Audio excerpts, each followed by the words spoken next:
آقای یعقوبی سلام. سلام. آقای یعقوبی مشتری چکش برگشت بخوره و رفع اثرش باید چی کار کنه؟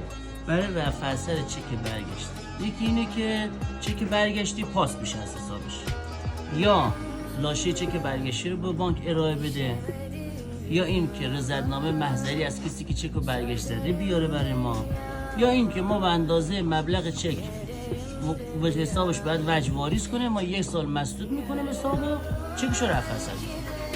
اگه الان کسی چکش برگشت بخوره باید 2 برابرش رو توی حساب نگه داره تا رفع اثر بشه چکش؟